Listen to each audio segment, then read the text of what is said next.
কত স্বপ্ন ছিল আমার নিজের একটা বাড়ি হবে, বাড়ির সামনে বসে একটা কুকুর পাহারা দেবে। ঠিক আছে, আমি বাবুকে বলছি ও যেন ভিক্ষা করে হলেও তোমার স্বপ্নের বাড়িটা বানিয়ে দেয়। এখন ঘরে চলো। মা খেতে দাও। এই বাড়িতে তোর খাওয়া হবে না। কেন? আমি কি করেছি?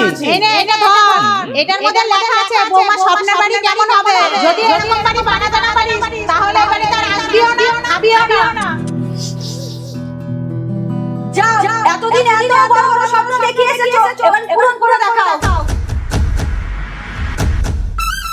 মা, আপনি এখানে কি করছেন?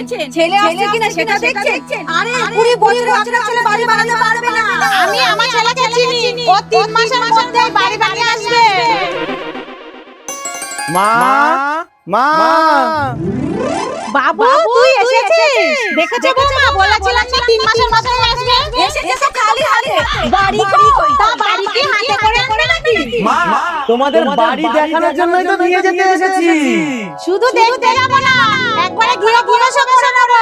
বৌমা তুমি যাও, পূজা থালাটা নিয়ে আসো তো। হ্যাঁ মা, যাচ্ছি। আরে তাড়াতাড়ি চলো আর একটু।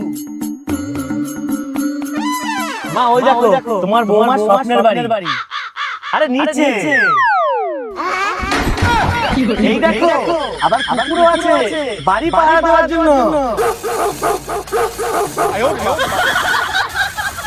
ওই বাড়িতে তুমি আর তোমার মাই থাকো।